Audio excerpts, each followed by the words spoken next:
నేను హైదరాబాద్ ఎందువల్ల వచ్చి 3 రోజులు స్నానం చేసినావా? నువ్వు స్నానం చేసి ఏం చేయాలి? నీళ్ళు వరకలు కట్టి ఈ ఇసుక కాంట్రాక్టర్లో పంపి తాగుతారు మంచి నీళ్ళు. ఎంత ఘోరాతి ఘోరం 4 రోజులు స్నానం చేసే పరిస్థితి లేదు. ఎండతో వానకు నాంతూ వీళ్ళ పిల్లల ఉచ్చదాగురి, వీళ్ళ తల్లిదండ్రుల ఉచ్చదాగురి.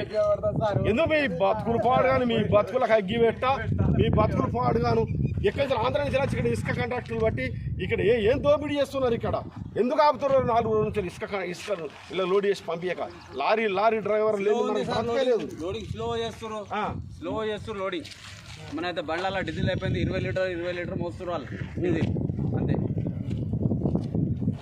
అంటే పాసింగ్ ఉంది కాబట్టి అట్లా లేకుంటే మాత్రం తొందరగా ఒక్క బండి ఉండబోదు. పాసింగ్ ఉంది కాబట్టి ఇట్లా నడుస్తుంది సార్. లేదంటే ఒక్క బండి అసలు వచ్చి ఈ టైంకి వచ్చిన బండి అది పరిస్థితి ఇక్కడ. అంటే పాసింగ్ ఉంది కాబట్టి పాసింగ్ లేకపోతే ఒక్కొక్క లారీకి 8,000 మిగులు 10,000 సార్. అప్పుడు అంటే 2 బకెట్లు వేస్తారు సార్. ఒక డ్రైవర్ 6,000, ఒక్కొక్క బండికి 6,000 మినిమం. 2 బకెట్లు తీసుకునేది 4,000. 2 బకెట్లు తీసుకునేది 4,000 తీసుకునేది. 4,000 లోడింగ్ ప్రజలు 5,000 తీసుకునేది ఒక్కొక్క లారీకి. కానీ ఇప్పుడు లేదు. ఇప్పుడు 1,000 రూపాయలు ఎందుకు అడుగుతారు మరి ఈ దొంగలు? అడుగుతుంటారు 1,000 అడుగుతారు. ఇప్పుడు ఈ దొంగలకు 1,000 రూపాయలు ఎందుకు ఇవ్వాలి భయ్యా?